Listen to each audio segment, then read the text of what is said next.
beleza e o canto das aves como atrativo para que as pessoas conheçam a natureza ao seu redor.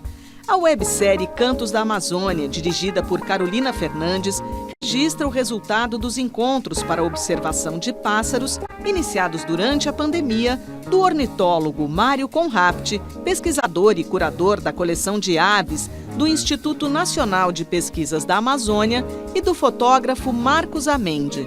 É a partir do quintal do Mário, neste fragmento de floresta em Manaus, cidade de 2 milhões de habitantes, que tudo começa.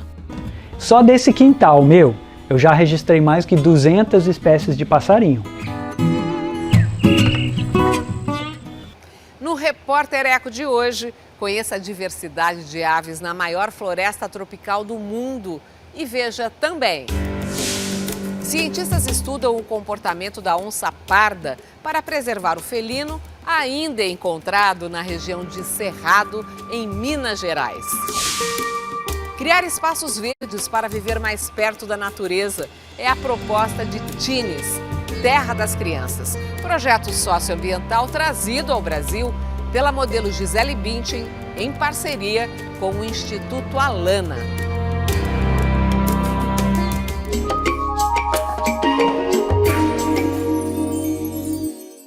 A onça parda, assim como a onça pintada, está ameaçada de extinção. Mas o felino sobrevive em uma região de cerrado com influência da Mata Atlântica, em Minas Gerais. Os pesquisadores do Programa Nacional de Conservação de Mamíferos do Cerrado estudam o animal considerado importante para a preservação de outras espécies.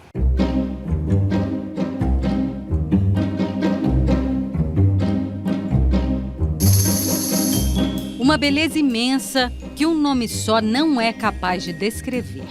A gente conhece muito como onça parda, mas ela é chamada também de sussuarana, leão-baio, leão do lombo preto, onça bodeira, pantera, então, puma, conhecido na América do Norte. Então, são vários nomes porque é uma espécie que habita e está em contato com diferentes culturas, Ela é, assim, está em contato de norte a sul das Américas, com diferentes civilizações, diferentes sociedades, e ganha esses nomes tão diferenciados também. Dos desertos americanos à gelada Patagônia, tudo já foi lar para a onça parda, que, como toda onça, nasce pintada. Eles vêm com essas pintinhas marrom, espalhadinhas pelo corpo, e conforme eles vão crescendo, essas pintas vão desaparecendo, e ela vai assumindo essa coloração toda parda, Uma espécie já extinta em muitos cantos das Américas, mas que ainda deita e rola pelas terras do Triângulo Mineiro. Especificamente nessa região do Triângulo Mineiro, a gente considera que é um ambiente ainda mais especial, porque ela é considerada uma zona ecótone entre Cerrado e Mata Atlântica. A gente está no domínio do Cerrado, mas o bioma Mata Atlântica entra principalmente na calha dos rios, seguindo a calha desses principais rios, e isso faz com que essa região seja muito diversa, porque a gente vai ter espécies da fauna e da flora desses dois biomas. Então, essa região do Triângulo Mineiro, ela é muito importante, porque ela concentra, ou concentrava, uma alta riqueza de espécies. A doutora Fernanda Cavalcante, do Programa de Conservação Mamíferos do Cerrado, voltou seus olhos para as onças pardas nos campos das Minas Gerais em 2011 e descobriu que em um dos biomas mais ameaçados do mundo, elas insistem em sobreviver. Nós monitoramos, do formato que a gente fala, monitoramos 12 indivíduos, que foram capturados, a gente usa uma metodologia, uma técnica para capturar os animais, sem oferecer perigo ou risco para eles, aparelhou eles com uma coleira radiotransmissora, para que a gente pudesse entender, então, onde os bichos estavam indo. Foram 12 indivíduos capturados e a gente conseguiu informações de 7 indivíduos, Essas foram as primeiras onças pardas monitoradas por coleiras que a gente chama de tecnologia satélite no Brasil. Então, foi um projeto bastante inovador também e abriu caminhos para outras pesquisas. Registrando cada passo da onça-parda, os pesquisadores descobriram também o vai e vem de outros bichos e até o que ameaça a espécie.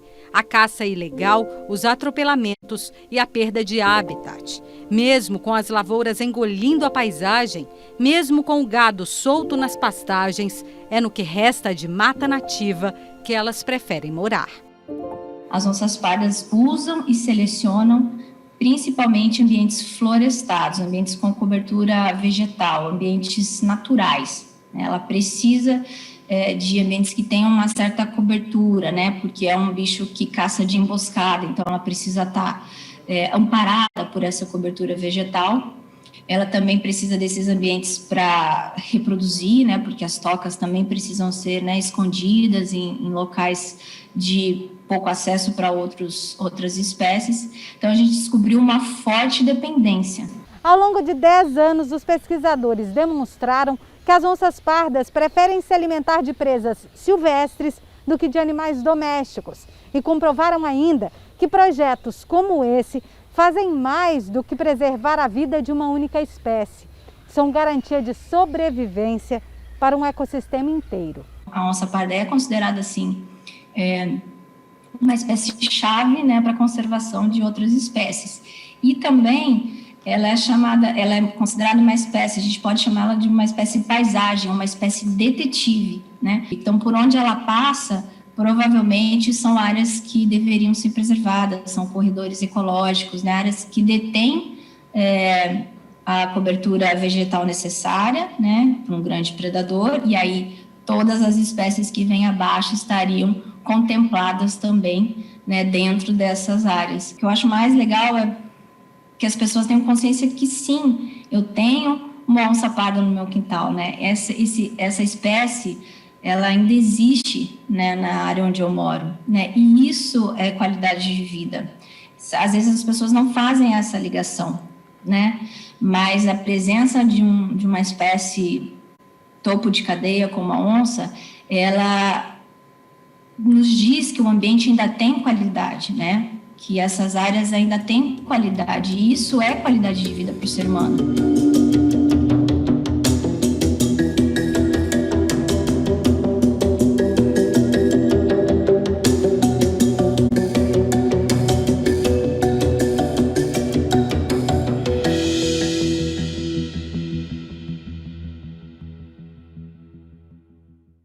Vamos agora aos fatos da área socioambiental que tiveram destaque na semana. Desmatamento na Amazônia em 2021 é o maior em 10 anos. Os dados são do Imazon. O sistema de alerta com base em imagens de satélites aponta que de janeiro a dezembro, mais de 10 mil quilômetros quadrados de mata nativa foram destruídos, área equivalente à metade do estado de Sergipe. A devastação da floresta amazônica cresceu 29% em relação a 2020. Segundo o Imazon, o desmatamento foi maior em florestas públicas federais. A derrubada de árvores foi registrada ainda em unidades de conservação e florestas estaduais. Erupção de vulcão no Oceano Pacífico devastou a ilha de Tonga e deixou a população sem comunicação, comida e água potável. 3 pessoas morreram. O mar varreu a maior das ilhas do pequeno país polinésio, que fica numa região de alta atividade sísmica. Imagens de satélites mostram a erupção em tempo real. A coluna de fumaça e cinzas atingiu 20 quilômetros de altura e 260 quilômetros de diâmetro. Ondas de tsunami se propagaram pelo Oceano Pacífico, atingiram Nova Zelândia, Japão e a costa oeste dos Estados Unidos. No Peru, que fica a 10 mil quilômetros de distância, 2 pessoas morreram afogadas. Organizações de ajuda humanitária atuam na região. Expedição revela a maior colônia de peixes já encontrada no planeta. São 60 milhões de ninhos espalhados por 240 quilômetros quadrados nas profundezas do Mar de Weddell, na Antártica. Cientistas acreditam que os ninhos são côncavos para servir de proteção contra correntes marítimas.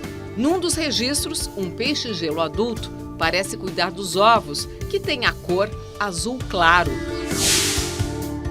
E no Mar do Tahiti, uma missão da Unesco encontrou um recife de coral raro. Os pesquisadores mergulharam a uma profundidade de mais de 30 metros e passaram cerca de 200 horas estudando o recife, que tem 3 quilômetros de extensão. Os corais apresentam a forma de rosas gigantes. Os cientistas ficaram impressionados com as boas condições de saúde dos corais, que são, na verdade, animais. Eles acreditam que os recifes mais profundos podem estar mais protegidos dos efeitos das mudanças climáticas.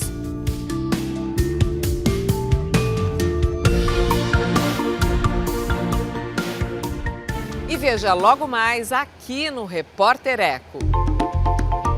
Projeto Teens, Terra das Crianças, trazido ao Brasil pela modelo Gisele Bündchen em parceria com o Instituto Alana, incentiva a criação de espaços verdes em casa, na escola ou no bairro, para viver mais perto da natureza.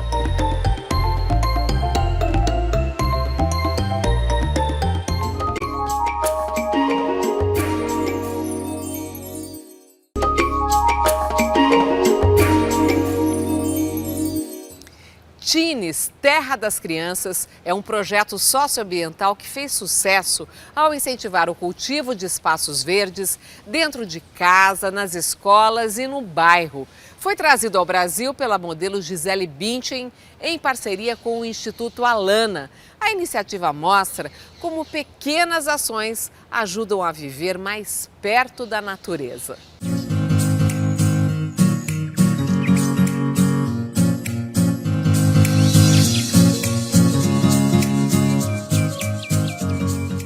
A memória afetiva do quintal da casa dos avós durante a infância foi inspiradora para o peruano Joaquim Leguia. Ele criou um método para estimular a criança a se descobrir como parte da natureza. A metodologia Teens, Terra das Crianças, foi reconhecida pela Unesco como uma boa prática de educação para o desenvolvimento sustentável.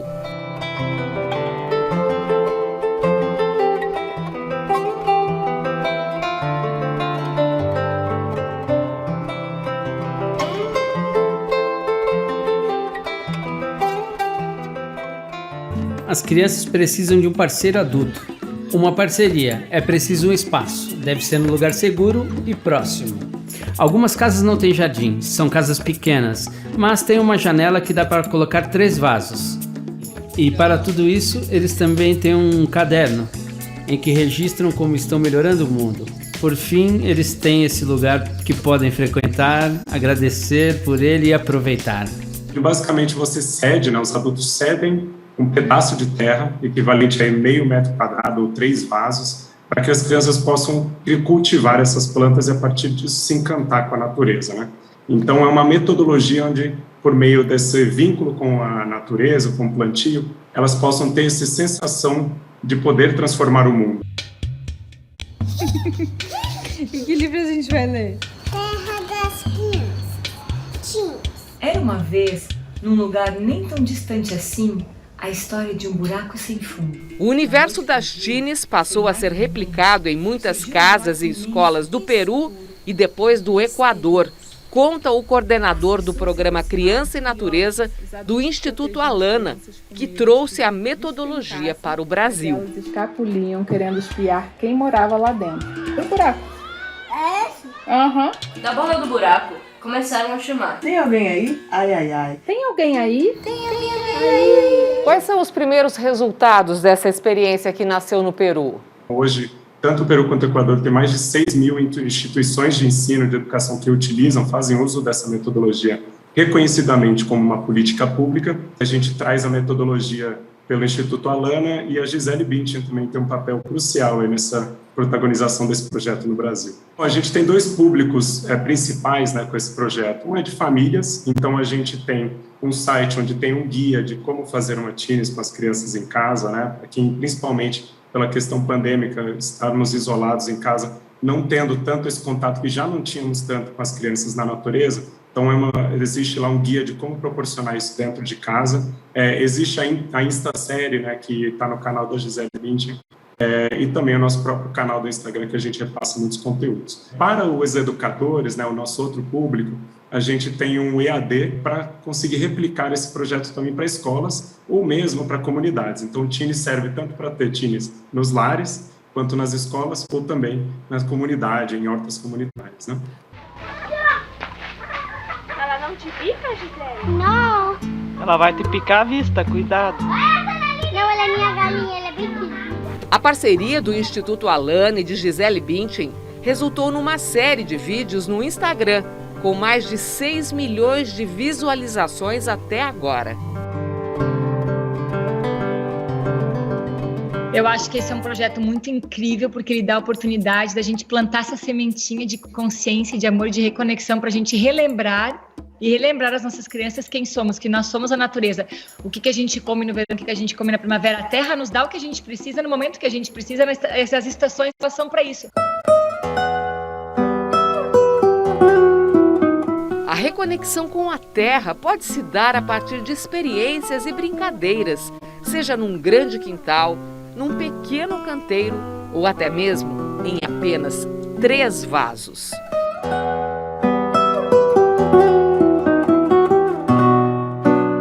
Então, a gente fala que um vaso, né, ela vai plantar o que ela acredita ser bom para ela. Então, algo que ela se identifique, que ela queira. Ela quer um tomate porque ela adora um tomate. Ela quer um rabanete que ela adora um rabanete. E aí, depois, o segundo vaso é para plantar para os outros, ou seja, para a família, para a comunidade dela. Então, algo que ela acredite que seja bom para casa. Então, pode ser um hortelão, um alecrim, um manjericão para dar um cheiro na casa. E o terceiro para a natureza. E aí tem todo o material ali que mostra assim, o que é bom para a natureza, para nutrir o solo, para questão também de vaporização, né, e deixar um ecossistema equilibrado. Então, esses 3 vasos, ou esse meio metro quadrado também, é uma forma de a gente fazer micro-restaurações para contribuir para essa preservação ou conservação e a restauração, né, da biodiversidade no planeta. Então, ela reconhecer esses 3 vasos como parte também de um ecossistema, que obviamente ali é um microcosmo, né, dentro da casa ou na escola, mas que isso obviamente representa muito mais quando a gente fala numa contribuição que possa se multiplicar em milhões e milhões de times por aí. Não interessa onde você mora, não interessa, você pode trazer a natureza para dentro da sua casa. Isso é empatia pela vida, isso é essencial.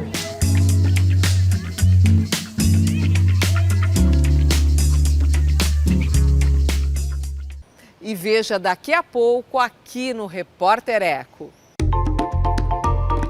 Série de vídeos na internet promove uma viagem pelos encantos da Amazônia por meio da observação das aves.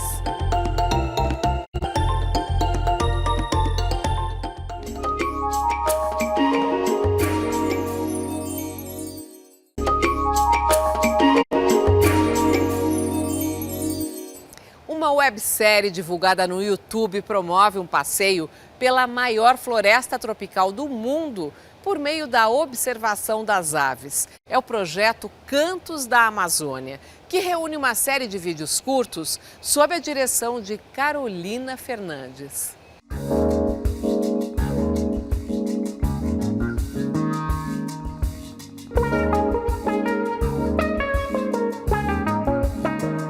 A beleza e o canto das aves como atrativo para que as pessoas conheçam a natureza ao seu redor. A websérie Cantos da Amazônia, dirigida por Carolina Fernandes, registra o resultado dos encontros para observação de pássaros iniciados durante a pandemia do ornitólogo Mário Conrapt, pesquisador e curador da coleção de aves do Instituto Nacional de Pesquisas da Amazônia, e do fotógrafo Marcos Amendi.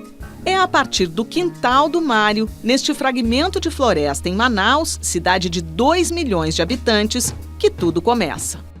Só nesse quintal meu, eu já registrei mais que 200 espécies de passarinho. As pessoas em volta, por falta de tempo ou falta de disposição, não têm uma familiaridade básica com a natureza. A gente chama de um analfabetismo ambiental. Todos nós estamos cercados por milhões de espécies de seres vivos. Mas nosso dia a dia é ir no supermercado, ir no trabalho, garantir que tem comida na mesa, ganhando dinheiro suficiente para pagar as contas, e a gente perde a noção do nosso papelzinho, nosso lugarzinho nesse universo super complexo, super lindo e maravilhoso e cheio de surpresas. É muito legal que pelo olhar das aves, você acaba entendendo muito mais da dinâmica toda dos ecossistemas da Amazônia, né? E a gente não se pauta pelo sensacionalismo, o que muitas vezes é o que acontece com produções audiovisuais feitas na Amazônia. Então, o rigor científico e todo o conhecimento que o Mário traz de uma maneira direta, simples, é justamente para a gente tentar sensibilizar o público de que existe natureza em volta de todo mundo, em qualquer lugar. Mário Conraft nasceu nos Estados Unidos, se formou em biologia e com 25 anos fez estágio em Manaus. Se apaixonou pela Amazônia, voltou ao país de origem para estudar as aves da floresta tropical no mestrado e doutorado e escolheu voltar para o Brasil. Ele quer dividir conhecimentos com as novas gerações porque é fascinado pelas aves. O fato de voar não causa inveja em cada um de nós? Acordar cantando em vez de resmungando, não tomei meu café ainda. Começa o dia cantando, inspirando nossas próprias músicas. Há séculos, né? O músico do ser humano é inspirado pela cantoria dos pássaros. A lindeza da plumagem das aves, as danças, os movimentos.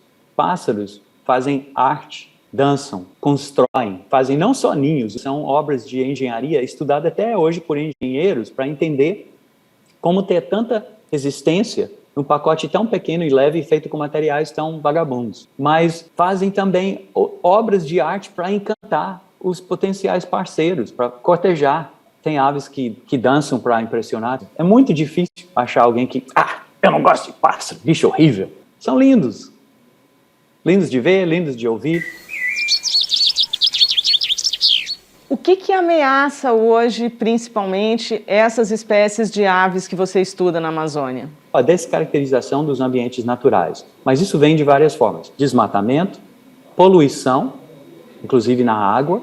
A Amazônia é movida pelo sistema hidrológico, pelas águas, a inundação e o vazante de áreas de planícies alagáveis. A chuva, a grande quantidade de chuva que a gente hoje em dia sabe que retroalimenta todo o sistema de chuvas na América do Sul, muito fora da Amazônia também, e nossos usos de química. Toda vez que você usa um inseticida, que você usa um repelente, que você joga alguma química no jardim ou na horta, esses produtos entram no sistema natural, são comidos por um inseto que comeu a folha da planta, que é comido por sua vez por um pássaro, que depois é comido por um gavião, uma ave maior, que depois decompõe no solo e é puxado por outra planta. E no episódio das torres, a gente vê que a partir de um ponto na floresta, a quantidade de bicho que você vê em volta. Cada hectare que a gente perde, a gente está perdendo aquilo. A gente está perdendo toda aquela diversidade, toda aquela dinâmica dos bichos. E assim, ainda existe muita área preservada na Amazônia, mas a Amazônia tem um equilíbrio muito frágil, que ela depende muito do fluxo de umidade e fluxo hídrico que ela mesma gera, né? As torres de observação são um desbunde para o observador de passarinho. Nada melhor do que amanhecer o dia na copa das árvores, com uma vista de toda a floresta em volta, esperando tudo quanto é preciosidade da natureza aparecer na sua frente. O que você espera que possa acontecer com as pessoas a partir do momento que elas param para olhar a série? Eu acho que elas acabam prestando mais atenção em detalhes. Eu recebia muitas fotos de pessoas que me mostravam ninhos em lugares inusitados da cidade. Eu acho que as pessoas elas acabam criando uma percepção nova em relação ao próprio ambiente que elas estão. E eu acho que a pandemia trouxe um pouco isso. A gente olhar mais para dentro e olhar mais para o que está perto da gente, né? Para você parar e observar as pequenas grandes belezas do dia a dia, que são essas belezas próximas da nossa casa, da nossa janela, do nosso jardim. Que a gente diminua o nosso passo e preste atenção no outro, seja outro ser humano, seja outro ser vivo, ou outro até aspecto não animado do ambiente. Uma coisa que não é ser vivo, uma cachoeira. Jura que a gente quer converter tudo quanto é cachoeira em hidrelétrica, em energia elétrica? Tem certeza disso? Vamos contemplar com calma para tocar essa vida de uma forma mais leve e mais satisfatória para todos nós.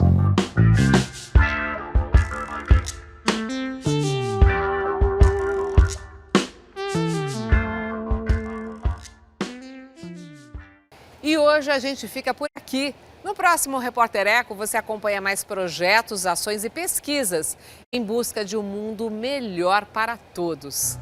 Até lá!